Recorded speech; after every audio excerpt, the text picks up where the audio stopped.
আলাইকুম এবং দুলাল ভাইকে অসংখ্য ধন্যবাদ আমাকে লাইভে যুক্ত করার জন্য। আমি জাপানের একটা ছোট্ট প্রিফেকচার, নারা প্রিফেকচার, যেটা কানসাই রিজিয়ন বলে, ওসাকার পার্শ্ববর্তী জায়গাতে আমি থাকি। আর আমি আমার ফ্যামিলি নিয়ে থাকি। আমার দুজন বাচ্চা, একজন মেয়ে ক্লাস 2 এ পড়ে, আরেকজন বাচ্চা আমার ছেলে ক্লাস 6 এ পড়ে, এবং আমার ওয়াইফ নিজেও শিক্ষকতা করেন। আর আমি কাজ করতেছি, আপনারা শুনে এতক্ষণ শুনেছেন যে আমি শিক্ষকতা হিসেবে কাজ করতেছি। আর আমি শুরুতেই বলিনি, আমি একটু নার্ভাস। আমি জীবনের প্রথম লাইভে এসেছি। যদি আমার কিছু ভুল ত্রুটি হয় আপনারা ক্ষমা সুন্দর দৃষ্টিতে দেখবেন।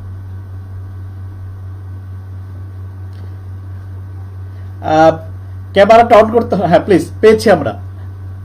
ওকে,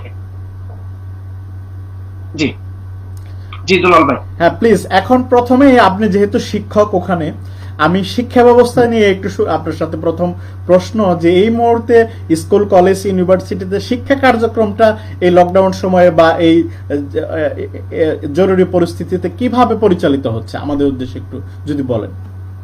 ধন্যবাদ দুলাল ভাই, খুবই চমৎকার একটা প্রশ্ন করেছেন।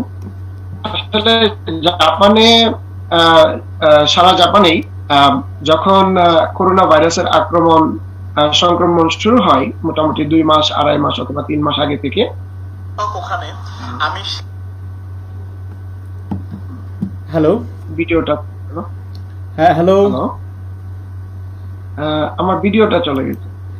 ভিডিওটা আবার আসবে আশা করি। আপনার ভিডিওটা একটু ভিডিওর অপশনে ক্লিক করতে হবে।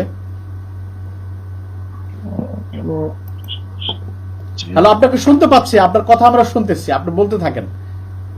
ওকে ওকে, অলরাইট। তো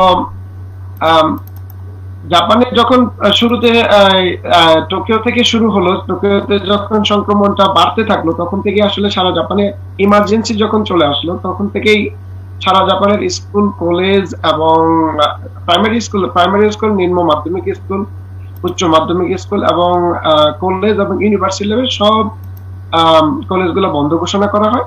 এবং বন্ধ ঘোষণা করার পরে পরবর্তীতে বাচ্চাদের কথা চিন্তা করে যে কিভাবে কি করা যায়, জাপানের যেহেতু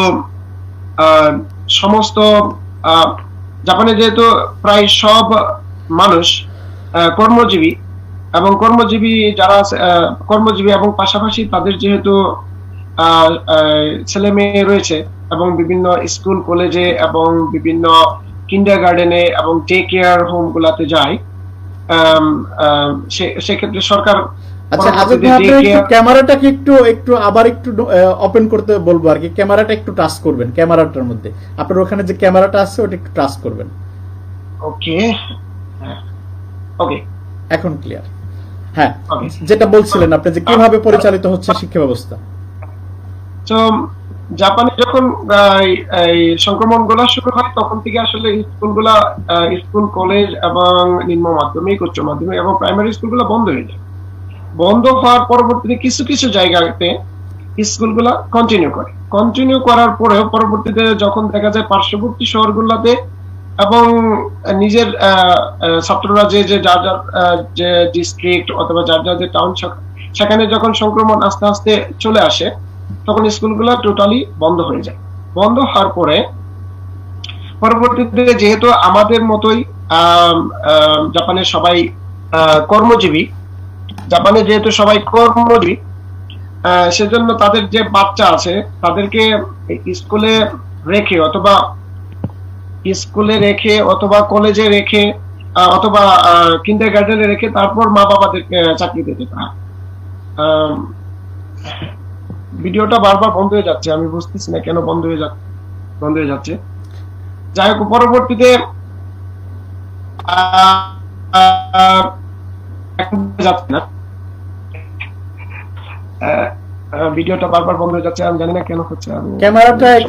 ক্যামেরাটা আপনার সেটিং এ একটু প্রবলেম, যে ক্যামেরাটা একটু হয়তো একটু আপনার ক্যামেরাটার জন্য সংযোগটা বারবার বিচ্ছিন্ন হচ্ছে মনে হয়। তো আপনার অডিওটা ঠিকই আমরা পাচ্ছি, আপনার অডিওতে কোনো সমস্যা নেই, আপনার অডিওটা আমরা পাচ্ছি।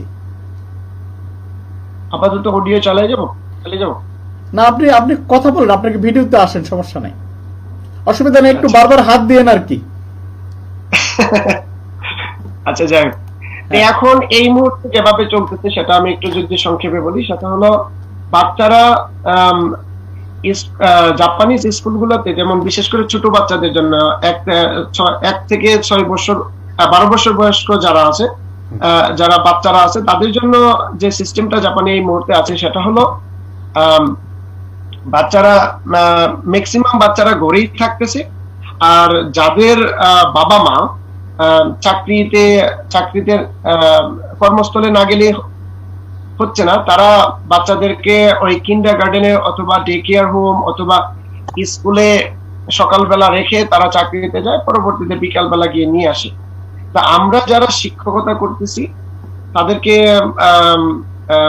নিয়মিত 8:30 থেকে স্কুলে যেতে হয়, 5টা পর্যন্ত আমাদেরকে স্কুলে থাকতে হয়। আমরা যেভাবে বাচ্চাদের স্টুডেন্টদের, বিশেষ করে স্টুডেন্টদের লেখাপড়া যেভাবে কন্টিনিউ করা যায়, সেটা হলো আমরা বাচ্চাদেরকে মোটামুটি ভাবে হোমওয়ার্কের জন্য আমরা আলাদাভাবে প্রিন্ট করে আমরা প্রত্যেক বাচ্চাদের বাড়িতে বাড়িতে পৌঁছিয়ে দিচ্ছি।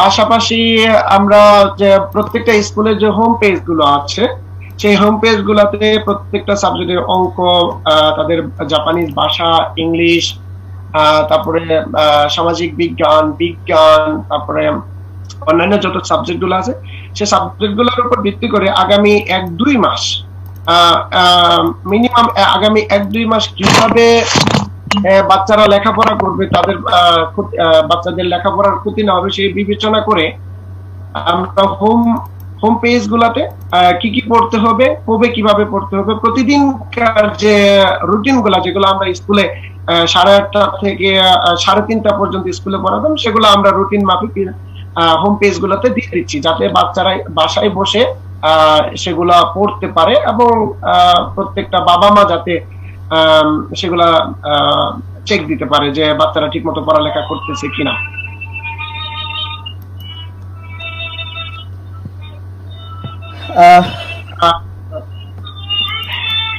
কিছু কিছু স্কুলে স্কুলে মোটামুটি ভাবে বাচ্চারা সকালবেলা স্কুলে আসতেছে, আসার পরে আমরা যারা শিক্ষক আছি তারা বাই রোটেশনে তাদেরকে ক্লাসরুমে মোটামুটি 3 থেকে 4 ফুট দূরত্বে বসিয়ে রেখে তাদেরকে আমরা দেখতেছি তারা পড়ালেখা কিভাবে করতেছে না করতে। আমরা পারতপক্ষে খুব একটা কথা বলি না, স্টুডেন্টদের সঙ্গে দূরত্ব বজায় রাখি, আমরা সেলফ প্রোটেকশন নিয়ে রাখি এবং বাচ্চাদের মোটামুটি 2-3 ঘন্টা পড়ালেখা, 2 ঘন্টা পড়াশোনা হওয়ার পরে আমরা বাচ্চাদেরকে একটু বাইরে নিয়ে যাই খেলাধুলা করার জন্য। বাচ্চারা মোটামুটি ভাবে ধরেন 1 ঘন্টার মতো খেলাধুলা করে তারপরে ওরা আবার ক্লাসরুমে ফেরত আসে। সে সংখ্যাটা খুবই কম, 600 বাচ্চা যদি হয় সেখানে হয়তো বা 30 থেকে 40 জন বাচ্চা স্কুলে আসতে যায় এবং খেলাধুলা করার পরে আবার এসে মোটামুটি ঘন্টাখানিক পড়াশোনা করার পরে ওরা লাঞ্চ করার পরে আবার একটু খেলাধুলা করার জন্য আবার প্লে গ্রাউন্ডে চলে যায়। প্লে গ্রাউন্ডে যাওয়ার পর আবার একটু খেলাধুলা করে আমরা দূরে থেকে একটু ওদেরকে উৎসাহ দেওয়ার চেষ্টা করি খেলাধুলা করার চেষ্টা। আগে যেরকম কাছাকাছি গিয়ে খেলাধুলা করতাম, এখন আর সেটা করি না, বিশেষ করে আমরা যারা টিচার এবং বড়রা। সামাজিক দূরত্বটা মেনটেন করেন আর কি আপনারা?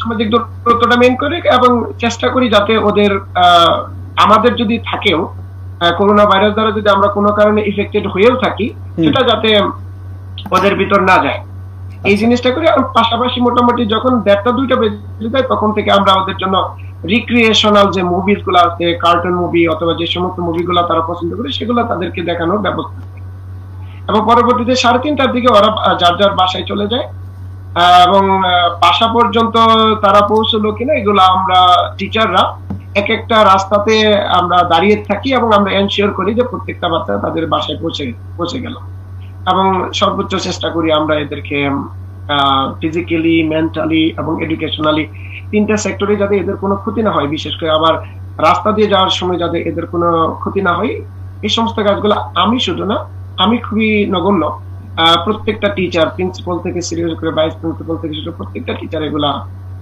কনফার্ম করে। আচ্ছা, আর যে সমস্ত শিক্ষা প্রতিষ্ঠানে যাওয়া সম্ভব হচ্ছে না স্কুল, কলেজ, ইউনিভার্সিটি গুলোতে, সেখানে কিভাবে শিক্ষা ব্যবস্থা মানে শিক্ষা কার্যক্রম পরিচালিত হচ্ছে? আসলে বাচ্চারা কোনো স্কুল কলেজে যেতে পারতেছে না। তা আমি যেটুকু বললাম, খুবই অল্প সংখ্যক স্টুডেন্ট স্কুলে আসে যাদেরকে আমরা খুবই আলাদাভাবে স্পেশাল ভাবে টেক কেয়ার করি। হ্যাঁ। সেটা হলো ধরেন 10%, কোন স্কুলে 5%-এরও বেশি না। আর ওই সমস্ত বাচ্চারা স্কুলে শুধু আসতেছে যাদের বাবা মা আহ, আম, চাকরি কর্মস্থলে না গেলেই নয়। যেমন আমি টিচার, আমার ওয়াইফ টিচার, আমরা দুজন আমাদেরকে স্কুলে যেতেই হচ্ছে। আমরা যেহেতু জাপানিজ বোর্ড অফ এডুকেশনের আন্ডারে চাকরি করি, শিক্ষা বোর্ডের আন্ডারে চাকরি করি, আমাদেরকে স্কুলে যেতে হচ্ছে, কারণ আমরা এক হিসেবে আমরা বলতে পারি যে আমরা সরকারি চাকরি করি। এই সরকারি চাকরি যেহেতু করি, আমাদেরকে স্কুলে যেতেই হচ্ছে। আর আমরা যখন স্কুলে যেতে হয়, আমাদের মতো অসংখ্য বাবা মা আছে, তাদের বাচ্চাদেরকে চাইলেও তো সাথে নিয়ে যেতে পারবে না, তখন কোথাও না কোথাও রেখে যেতে হচ্ছে। আচ্ছা, এই মুহূর্তে কি যাওয়াটা খুবই বাধ্যতামূলক, যে যেতেই হবে, বিষয়টা এরকম যে যেতেই হবে? এখন এই মুহূর্তে আসলে জাপান এমন একটা রাষ্ট্র যেখানে আপনার গভর্নমেন্ট আপনার এতটুকু গভর্নমেন্টের যে এদের যে ডেমোক্রেসি, গণতন্ত্রের যে রাস্তাটা, গণতন্ত্রের যে ওয়েটা, এটা চাইলেই আপনার সবকিছু আপনার সাধারণ জনগণের উপর চাপিয়ে দিতে পারে না। শুধু জাপানের যে প্রিফেকচার গুলো আছে, যে আপনার এটাকে প্রিফেকচারকে ক্যান বলে 52-54টা, এই প্রত্যেকটা ক্যানের আপনার গভর্নরদেরকে রিকোয়েস্ট করা হয়েছে এবং জনগণকে রিকোয়েস্ট করা হয়েছে, আপনারা সামাজিক দূরত্ব বজায় রাখুন, আপনার কোয়ারেন্টাইনে থাকুন, আইসোলেশনে থাকুন, যতটুকু সম্ভব আপনারা দূরত্ব বজায় রাখুন। এই আচ্ছা, আমি একটু করোনা নিয়ে আসতেছি, যে এখন সর্বশেষ জাপানের করোনা ভাইরাসের একটু আপডেটটা যদি আমাদেরকে একটু জানান। চমৎকার প্রশ্ন, ধন্যবাদ ভাই। আসলে আমাদের জাপানে করোনা ভাইরাস যখন সংক্রমিত হয়, শুরুতে হক্কাইডো নামক একটা জায়গা আছে, সেখানে সংক্রমণটা খুব দ্রুত গতিতে ছড়ায়, আর পরবর্তীতে টোকিওতে চলে আসে, টোকিও থেকে আরো অন্যান্য জায়গাতে আস্তে আস্তে ছড়ায়। তো শুরুতে, আজ থেকে যদি আমরা 2.5 মাস 3 মাস আগে চিন্তা করি, তাই সেই সময় খুব একটা ছিল না। তার পরবর্তীতে মূলত অলিম্পিক যে একটা সারা পৃথিবীতে জাপানের জন্য খুবই একটা গুরুত্বপূর্ণ ইভেন্ট এই বছর ছিল। সামহাও অলিম্পিক পর্যন্ত খুব একটা করোনার প্রাদুর্ভাবটা, অলিম্পিক যে এই বছর হবে না এটা ক্যান্সেল ঘোষণা করার আগ পর্যন্ত করোনার প্রাদুর্ভাবটা খুব একটা ছিল না। যখন মোটামুটি ভাবে মাসখানেক আগে থেকে যখন ঘোষণা করা হলো সারা পৃথিবীর কথা চিন্তা করে যে কোনোভাবে আর অলিম্পিক করা যাচ্ছে না, তখন যখন বন্ধ ঘোষণা করা হলো, ক্যান্সেল ঘোষণা করা হবে, এরপর থেকে আস্তে আস্তে এটা বাড়তে থাকে। এখন বর্তমানে এই মুহূর্তে জাপানে করোনার যে সংক্রমণের সংখ্যা, এটা অলমোস্ট 10,000। আর 10,000 এর ভিতরে মোটামুটি ভাবে 1,000 প্লাস ভালো হয়ে গেছে। ভালো হয়ে যাওয়ার পরে তারা বাসায় চলে গেছে, এবং 200, 210, 20 এরকম, আমার এক্স্যাক্টলি নাম্বারটা যেহেতু এই মুহূর্তে আমার কাছে নেই, 200 প্লাস, এটা 250 হবে না, 210 থেকে 20 জনের মতো মারা গেছে।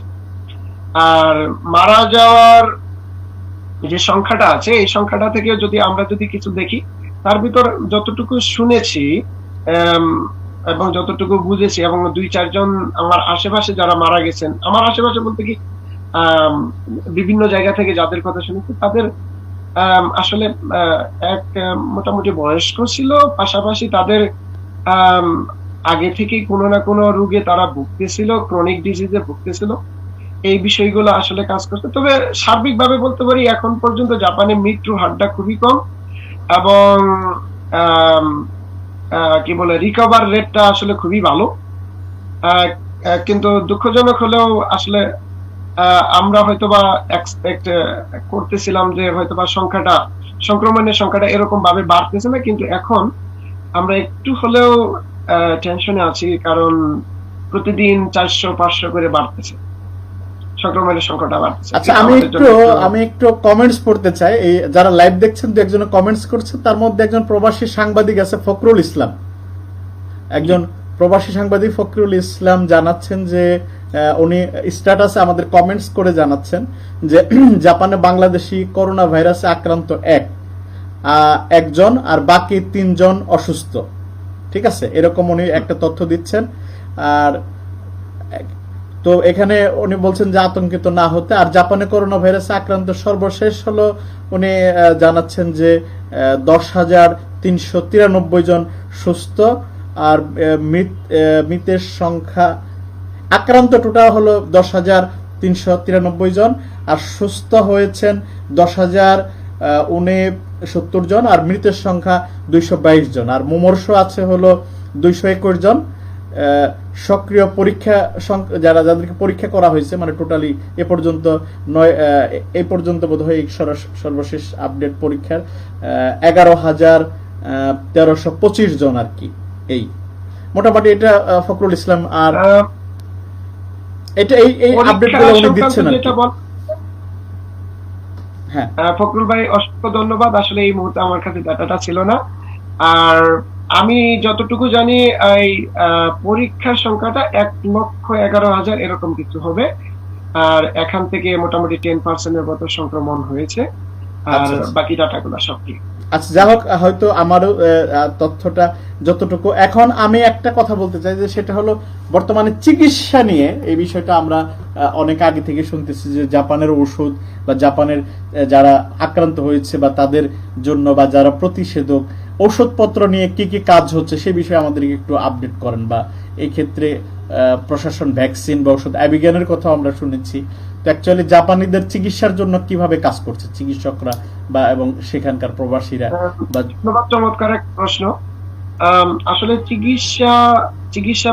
জাপানের চিকিৎসা ব্যবস্থা পৃথিবীর 2-4টা দেশের ভিতর অন্যতম সমৃদ্ধ এবং অন্যতম উচ্চমানের, এটা আমরা সবাই জানি। তারপরে চিকিৎসা ব্যবস্থা এই মুহূর্তে আমরা সবাই জানি করোনার কোনো ডিরেক্ট মেডিসিন, ডিরেক্ট কোনো ভ্যাকসিন এ পর্যন্ত যেহেতু আবিষ্কার হয়নি, তো জাপানি চিকিৎসা ব্যবস্থা আমি যতটুকু জানতে পেরেছি সেটুকু হলো জাপানে যে ইনফ্লুয়েঞ্জা বলে ফ্লু বলা হয় যেটাকে ইংরেজিতে, সে ফ্লুটার যে চিকিৎসা ব্যবস্থাটা, সে চিকিৎসা ব্যবস্থায় করোনার ক্ষেত্রে সাধারণত প্রয়োগ করা হচ্ছে, যেটাকে আবার নিউমোনিয়ার ক্ষেত্রে যে সমস্ত চিকিৎসা ব্যবস্থাগুলো জাপানে প্রয়োগ করা হয় সেগুলাই প্রয়োগ করা হচ্ছে। আর আবিগান যে জিনিসটা, এই আবিগানটা আসলে আমি একটা তথ্যটা একটু শেয়ার করে নিই। আপনি বলছিলেন যে 1,11,325 জনকে পরীক্ষা করা হয়েছে। এটা আমি তথ্যটা একটু আমার একটু স্কিপ হয়ে গেছিল, আমি সরি। ওকে, প্লিজ বলেন। না, থ্যাংক ইউ। জাপানে ওই 1,11,000 যেটা বললেন, এটাও কিন্তু খুব একটা যে পরীক্ষা করা হয়েছে তা না, আমরা এক্সপেক্ট করতেছিলাম আর একটু বেশি পরীক্ষা হবে।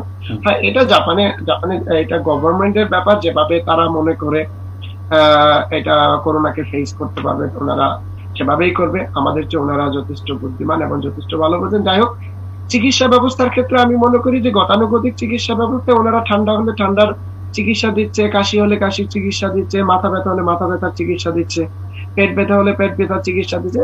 সবগুলো মানে এক একটা সিমটম ধরে এরা চিকিৎসা দেওয়ার চেষ্টা করতেছে যতটুকু আমি জানি। আর আবিগান যে জিনিসটা শুনেছেন, এটা এখনো ট্রায়াল আছে, 2টা ট্রায়াল চলে গেছে। ফাইনাল একটা ট্রায়াল এখন চলবে, আগামী 2 মাস ব্যাপী চলবে। এর ভিতরে যদি তারা ভালো একটা রেজাল্ট পায়, তাহলে হয়তো বা এই আবিগানটা সারা পৃথিবীতে তারা ফ্রি ডিস্ট্রিবিউট করবে, যাতে সারা পৃথিবীতে করোনার বিপক্ষে প্রতিরোধক হিসেবে এটা তারা খুবই শক্তভাবে কাজে লাগাতে পারে। আচ্ছা, আরেকটা প্রশ্ন, সেটা হলো যে যারা জাপানের নাগরিক বা প্রবাসী রয়েছে তাদের জন্য প্রণোদনা সহযোগিতা দিচ্ছে জাপান সরকার, আমরা শুনেছি 1 লক্ষ টাকা দিচ্ছেন। এটা কারা পাচ্ছেন, কিভাবে পাচ্ছেন? ধন্যবাদ ভাই। এটা আসলে এক হিসেবে খুশির সংবাদ, খুবই খুশির সংবাদ যে অবশ্যই বলবো। কিন্তু সর্বাগ্রে একটা কথা বলতে চাই যে আমরা এই মুহূর্তে করোনা নিয়ে আসি, আমরা করোনা থেকে রক্ষা পাওয়ার জন্য আমরা সবাই সর্বোচ্চ চেষ্টা করতেছি। আমরা বিভিন্ন ভাবে, বিভিন্ন ওয়েতে, বিভিন্ন ইমিউনিটি সিস্টেম গ্রো করার মাধ্যমে। টাকার চেয়ে মুখ্য লক্ষ্য হলো আমাদেরকে বেঁচে থাকতে হবে, আমাদেরকে সার্ভাইভ করতে হবে, এবং আমরা বেঁচে থাকলে টাকা ইনকাম করতে পারবো। আর প্রণোদনা যে জিনিসটা অবশ্যই খুবই ইম্পর্টেন্ট, খুবই ইম্পর্টেন্ট। কারণ হলো কি, আমরা যেহেতু একটা দেশে থাকি, এ দেশে আমরা যখন খেটে খাই, খেটে খেতে গেলে আমাদেরকে চাকরি করতে হয়। চাকরির বিশেষ করে আমরা যদি চিন্তা করি যে নিম্ন আয়ের যে সমস্ত মানুষ সারা পৃথিবীতে যে কোনো দেশে নিম্ন আয়ের মানুষগুলা সাধারণত যে সমস্ত জায়গাতে চাকরি করে সেই সমস্ত জায়গাগুলা সাধারণত মহামারী, যে কোনো মহামারীতে কিন্তু বন্ধ হয়ে যায়। জাপান কোনো ব্যতিক্রম নয়। যেমন জাপানে আমরা যদি নিম্ন আয়ের মানুষগুলোর কথা চিন্তা করি, তারা হয় ফ্যাক্টরিতে ছোট ছোট চাকরি করতো, তা না হলে রেস্টুরেন্টে চাকরি করতো, তা না হলে এই সমস্ত চাকরিগুলা করতো, এবং হোটেল ম্যানেজমেন্টে চাকরি করতো মোটামুটি ভাবে আমরা যদি বলতে পারি।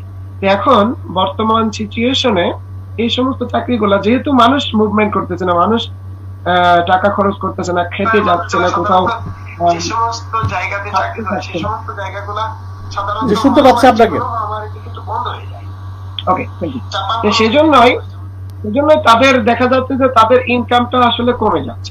জাপান গভর্নমেন্ট শুরুতে চিন্তা করছিল যে আসলে যাদের ইনকামটা কমে গেছে তাদেরকে ম্যাক্সিমাম 3 লক্ষ ইয়েন প্রণোদনা হিসেবে তারা দিবে। কিন্তু পরবর্তীতে যাই হোক, আমরা যতটুকু পেপারে দেখেছি যে রাজনৈতিক পক্ষ বিপক্ষে এদের ভিতর আলাপ আলোচনা করে তারা একটা ডিসিশন নিয়েছে, ঠিক আছে আমরা রিগার্ডলেস মানে কার ইনকাম কত এটা চিন্তা না করে সবাইকে আমরা 1 লক্ষ টাকা করে 1 লক্ষ ইয়েন করে প্রণোদনা দিব। আমি যতটুকু জানি এই প্রণোদনাটা জাপানিজ সহ জাপানে যারা আমরা থাকি, বিদেশি হিসেবে যারা থাকি, তারা বৈধভাবে থাকি, যাদের রেসিডেন্স স্ট্যাটাস বৈধ এবং যাদের মাই নাম্বার নামে একটা পার্সোনাল একটা নাম্বার আছে, রেসিডেন্স নাম্বার হয়তো বলতে পারি, সেই নাম্বারটা যাদের আছে তারা পাবে সেটা হয়তো বা আগামী মাসের যে কোনো সময়ে এই প্রণোদনার প্রসেস, প্রণোদনার পৌঁছিয়ে দেওয়ার যে প্রসেসটা সেটা শুরু হবে যতটুকু আমি জানি। Thank you. অবশ্যই এটা সহযোগী, অবশ্যই আমাদের সবার জন্য সহযোগী। আচ্ছা, তাহলে আপনি সংক্ষেপে যদি বলেন যে টাকাটা কারা পাচ্ছে, কিভাবে পাচ্ছে, যারা পরে এসে যুক্ত হচ্ছে তাদের উদ্দেশ্যে আবার একটু বলেন। আমি যতটুকু জানি টাকাটা জাপানের বৈধ নাগরিক যারা আছে, মানে আমি জাপানিজ নাগরিক এবং বিদেশি যারা বৈধ রেসিডেন্ট মানে বাসিন্দা আছে, এই মুহূর্তে বাসিন্দা আছে, সেটা ছাত্র হোক, তারপরে যারা বিভিন্ন চাকরিজীবী হোক, ব্যবসায়িক, সবাই পাবে। আচ্ছা, এক কথায় মানে যারা এটা আবেদন করবে, যারা বৈধ নাগরিক, আর যে আপনি একটা নাম্বারের কথা বললেন যে আইডিটা যাদের রয়েছে, মানে হ্যাঁ, তারা এই সবাই এটা পাবে আর কি। আচ্ছা, আমরা একটু শেষের দিকে আপনার কাছে একটু, মানে আজ পর্যন্ত যত প্রণোদনা ঘোষণা করা হয়েছে জাপানিজ গভর্নমেন্ট যতটুকু জানি, এরা এই সাধারণত এমন একটা জাতি, ভদ্র জাতি, এরা কেউ খাবে না এই নীতিতে এরা বিশ্বাসী না। এরা এদের এই মুহূর্তে যারা জাপানে আছে তাদের সবাইকে সর্বোচ্চ গুরুত্ব দিয়ে সমপরিমাণেই দিবে, এটাই আশা করি। এটাই মানে এখানে প্রবাসী বা স্বদেশী এরকম কোনো কথা না, সবাই পাবে আর কি। এখন পর্যন্ত জাপানের নিয়মে তাই ছিল, আশা রাখি এটার ক্ষেত্রে কোনো ব্যতিক্রম হবে না এবং তাই বলা আছে যতটুকু জানি। আচ্ছা, তো আপনার ওখানকার সর্বশেষ এখানে আপনাদের যারা আক্রান্ত আছেন তাদের চিকিৎসার কথা মোটামুটি আমরা শুনলাম। তো এখন আমরা আপনাদের যারা উপার্জন করছেন আর কি, আপনারা অফিস আদালতে যারা যাচ্ছেন বা বিভিন্ন শ্রেণীর মানুষ রয়েছে, অফিসটা আপনারা কিভাবে করছেন? ধন্যবাদ ভাই, এটা একটা চমৎকার প্রশ্ন, বিশেষ করে আমার জন্য। আমি এবং আমার ওয়াইফ, আমরা দুইজন বিশেষ করে এখান থেকে আমাদের সবার কথাই চলে। জাপানে যারা থাকি আমরা মোটামুটি বিদেশি যারা, ইভেন বিদেশিদের ভিতরে ম্যাক্সিমাম গাড়ি ইউজ করে। আমার মতো যারা আছে অনেকে, যারা আমরা গাড়ি ইউজ করি না, তাদের জন্য প্রাইভেট যে পাবলিক যে ট্রান্সপোর্টেশনটা এটা আমাদের ইউজ করতে হয়। বর্তমানে যেহেতু পাবলিক ট্রান্সপোর্টেশনটা সবচেয়ে রিস্কি, সেজন্য আমরা যতটুকু চেষ্টা করতেছি যতটুকু অ্যাভয়েড করা যায়। যেমন পাবলিক ট্রান্সপোর্টেশন আপনার 7টা 7:30টার সময় যে ট্রেনে উঠলে আপনার দেখা যাবে প্রচুর লোকের সমাগম, সেটাকে আমি অ্যাভয়েড করে হয়তো বা 30 মিনিট আর্লি আমি বাসা থেকে লিভ করলাম, অথবা আমি 30 মিনিট পরে গেলাম। এটা আমার কর্মস্থলের বসকে জানিয়ে রাখলাম যে না, আমি একটু পরে আসতে চাই, অথবা কর্মস্থলের বসই বলে দিতেছে ঠিক আছে আপনি একটু পরে আসেন অথবা একটু আগে আসেন, যাতে আপনার রিস্কটা কম থাকে। এটা আর আমার ক্ষেত্রে ব্যক্তিগতভাবে যদি বলি, আমি চাকরি করি মোটামুটি এভাবে আমার বাসা থেকে 17 কিলোমিটার দূরে। তা আমাদের রিস্কটা একটু বেশি। আমরা বাচ্চারা স্কুলে যায়, আবার আমরা হাজবেন্ড ওয়াইফ দুইজন পাবলিক ট্রান্সপোর্টেশন বিশেষ করে ট্রেন ইউজ করে আমাদেরকে যেতে হয় 16 কিলোমিটার দূরে। সেক্ষেত্রে আমি যেটা এই বর্তমানে চেষ্টা করতে সেটা হলো আমার যে সাইকেলটা আছে, আমি সাইকেলটা দিয়ে আমার চাকরি পর্যন্ত আমি সাইকেল চালাই যাই, 50 মিনিট 1 ঘন্টার মতো লাগে। আবার বিকেল বেলা সাইকেল চালাই চলে আসি। অন্তত যে 50% আমি যদি যদি যে বাসা, সাইকেল এবং কর্মস্থল এই 3টা জায়গায় যদি আমি মেনটেন করি, যে আমি যদি সাইকেল চালাই যাই, আমার করোনার মাধ্যমে আক্রমণিত হওয়ার ও করোনা এফেক্টেড হওয়ার পার্সেন্টেজটা একটু কমে যায়। আচ্ছা, আমরা আজাদ, কোন জিনিসপত্র দ্রব্যমূল্যের কি দাম বেড়ে গেছে? মাস্কের দাম, স্যানিটাইজারের দাম বাংলাদেশের মতো এরকম কি কোনো এরকম বাংলাদেশের একটা পরিবর্তন, এরকম কোন পরিবর্তন হয়েছে জিনিসপত্রের দ্রব্যমূল্যের, উচ্চ মূল্যের এরকম কোন বিষয় কি দেখছেন আপনি? আমার জানা মতে এখন পর্যন্ত আমি যতটুকু জানি, জাপান, আবারও বলবো, জাপান এমন একটা ভদ্র জাতি, এমন একটা জায়গা, এখানে আমি 11.5 বছর যাবত থাকি, কোনোদিনও এরকম দেখিনি। আর এখন যে মহামারী, এই মহামারীর সময় আমি যখন যে জিনিসটা আমি যে দামে কিনতাম মোটামুটি ভাবে, প্রত্যেকটা জায়গাটা আমি ওই একই দামে পেয়েছি। বিশেষ করে খাদ্যদ্রব্য বলেন আর এই সমস্ত খাদ্যদ্রব্য দৈনন্দিন জীবনে আমাদের যেগুলো প্রয়োজন, বিশেষ করে খাবার এবং ওষুধ এই লাইনে যেগুলো আছে, এগুলা আগের দামে আছে। এবং মাস্কের দামও কোনো পরিবর্তনে আগের মতোই আছে। কিন্তু যে জিনিসটা হলো, মাস্কটা আমরা মাঝে মধ্যে আমরা বাজারে পাচ্ছি, মাঝে মধ্যে পাচ্ছি।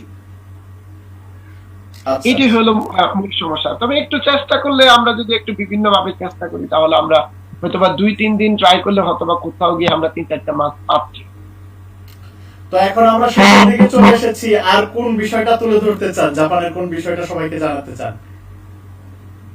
আমি জাপানের বিষয়গুলোর আগে আমি একটু কথা বলতে চাই যে সংক্রমণ থেকে আমরা কিভাবে রক্ষা পেতে পারি। ওকে, সুন্দর। আমি সংক্রমণ থেকে কিভাবে রক্ষা পেতে পারি এটা আমার মনে খুবই ইম্পর্টেন্ট। যদিও আমি বিভিন্ন সময় ফেসবুকে শেয়ার করার চেষ্টা করছি, আর অবশ্যই শেয়ার করেছি বিভিন্ন জায়গা থেকে পড়ালেখা করে, বিভিন্ন গবেষক এবং বিভিন্ন ভাবে যারা এখন পর্যন্ত গবেষণা করে এবং বিভিন্ন জায়গায় অ্যানালাইসিস করে যারা এগুলা শেয়ার করেছে, তাদের কাছ থেকে। তো আমি যেটা মনে করি, সবার আগে যে জিনিসটা হলো, আমাদেরকে ইমিউন সিস্টেম গ্রোথ করতে হবে। আমাদেরকে যতটুকু পারা যায় আমাদেরকে তৈলাক্ত খাবার খাওয়া বন্ধ করতে হবে। আমাদেরকে যতটুকু পারা যায় ব্যায়াম করতে হবে। প্রতিদিন আমরা হাঁটতে না পারলে বাসাতেই আমরা একটু লম্ফজম্প করতে পারি, হাঁটাচলা করতে পারি, যাতে আমাদের শরীরে প্রচন্ড ঘামে। পাশাপাশি আমাদেরকে ভিটামিন সি, বিশেষ করে লেবু, তারপরে বাতাবি লেবু, তারপরে ধরেন ভিটামিন সি সমৃদ্ধ খাবারগুলো আমরা বেশি করে খেতে পারি।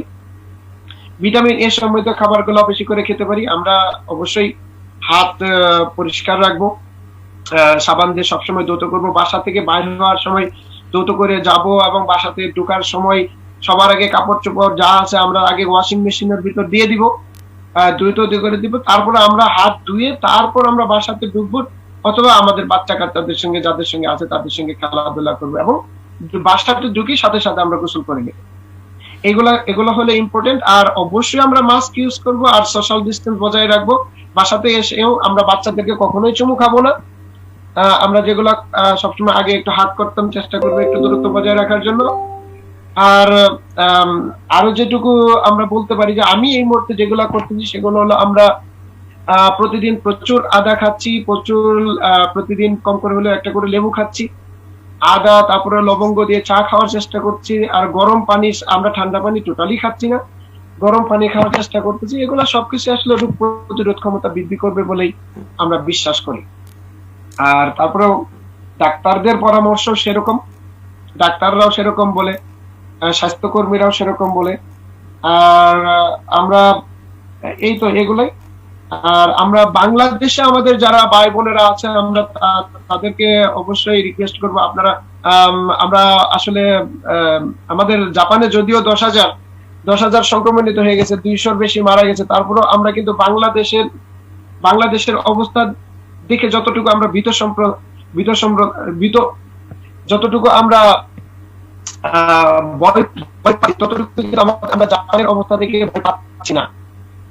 আমাদের বাংলাদেশে যারা মা ভাই বোন সবাই আছে, তাদের একটা রিকোয়েস্ট করব, আপনারা সোশ্যাল ডিস্টেন্স, আপনারা অবশ্যই সামাজিক দূরত্ব বজায় রাখুন। আপনারা ঘরে বসে থাকার চেষ্টা করুন। আপনারা অবশ্যই মাস্ক ব্যবহার করুন। আপনারা কখনোই আড্ডা ব্যায়াম করার জন্য সুস্থ থাকবেন, তাহলেই আপনারা সুস্থ থাকবেন। তাহলে সামনে আমরা যেহেতু অর্থনৈতিক ভাবে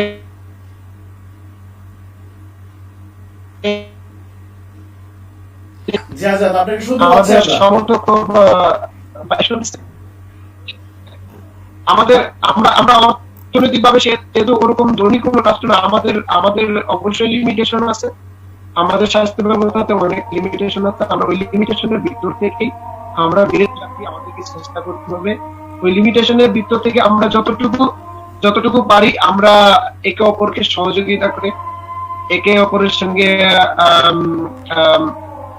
যে সমস্ত কাজ করলে, যে সমস্ত খাবার খেলে, যেভাবে সহযোগিতা করলে, প্রাণের মাধ্যমে বিভিন্ন মাধ্যমে সহযোগিতা করলে আমাদের বাংলাদেশের মানুষের উপকার হবে, সেগুলো আমরা চেষ্টা করি। দেখেন আমাদের বাংলাদেশে এই মুহূর্তে স্বাস্থ্যকর্মী থেকে শুরু করে, ডাক্তার থেকে শুরু করে, তারপরে যারা পুলিশ বাহিনী আছে তাদের অসংখ্য যারা আছে তারা আজকে সংক্রমণিত হয়ে যাচ্ছে। তারা যদি সবাই সংক্রমণিত হয়ে যায় তাহলে কিন্তু আমাদেরকে আর ঘরে বেঁধে রাখার মতো অথবা আমাদেরকে চিকিৎসা দেওয়ার মতো কেউ থাকবে না।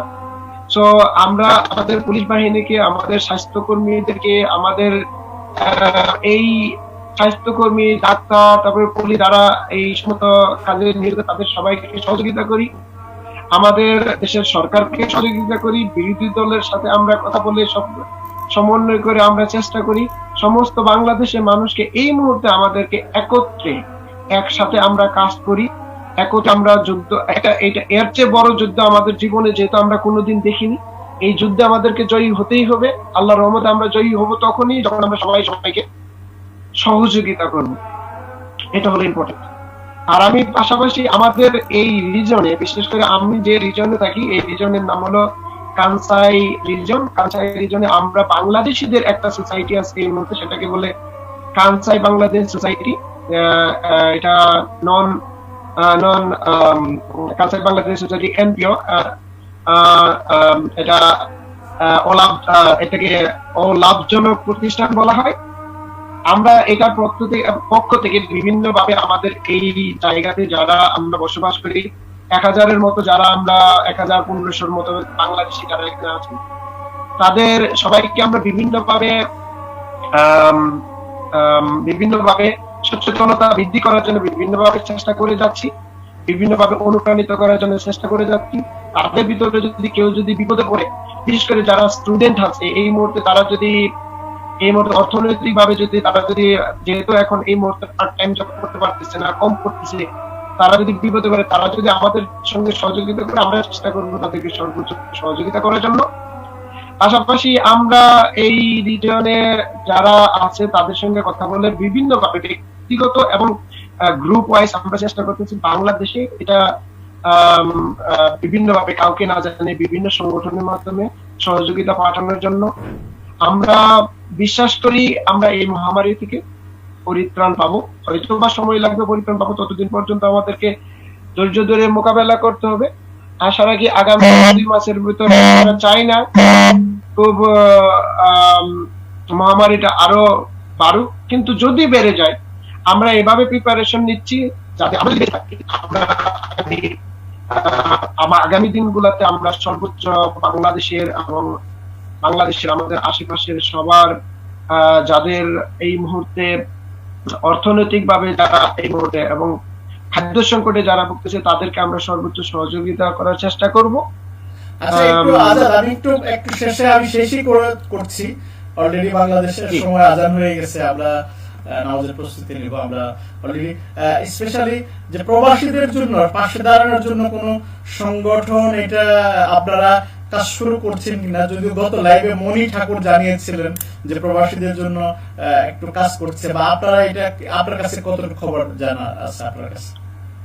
আমরা এই মুহূর্তে বিভিন্ন সংগঠনের সঙ্গে আমরা আসলে টোটাল জাপান, আমি দুঃখজনক হলেও সত্য কথা যে আমরা যে জাপানে আছি এই মুহূর্তে, এই জাপানে টোটাল জাপান আমরা এখনো ওরকম ভাবে ইউনাইটেড হতে পারিনি।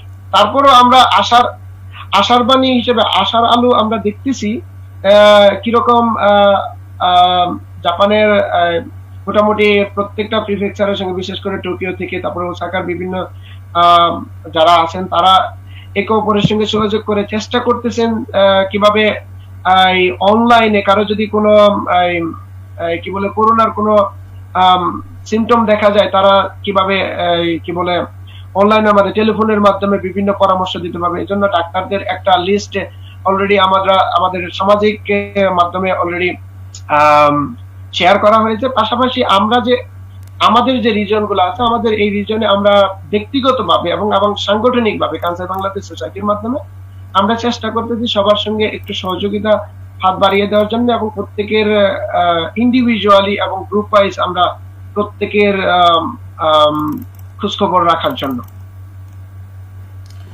তো আপনাকে অনেক অনেক ধন্যবাদ আজাদ, আপনি আমাদের সাথে অনেকক্ষণ যুক্ত ছিলেন, জাপান পরিস্থিতি আপনি জানালেন। আর আপনারা ভালো থাকুন, পরিবারের সবাইকে নিয়ে ভালো থাকুন। আপনাকে অনেক অনেক ধন্যবাদ আমার লাইভে যুক্ত হওয়ার জন্য। আপনাকে অসংখ্য ধন্যবাদ দুলাল ভাই। তবে একটা কথা বলে শেষ করতে চাই, সেটা হলো আমাদেরকে শক্ত থাকতে হবে, মনোবল শক্ত রাখতে হবে, আমাদেরকে ভেঙে পড়া যাবে না।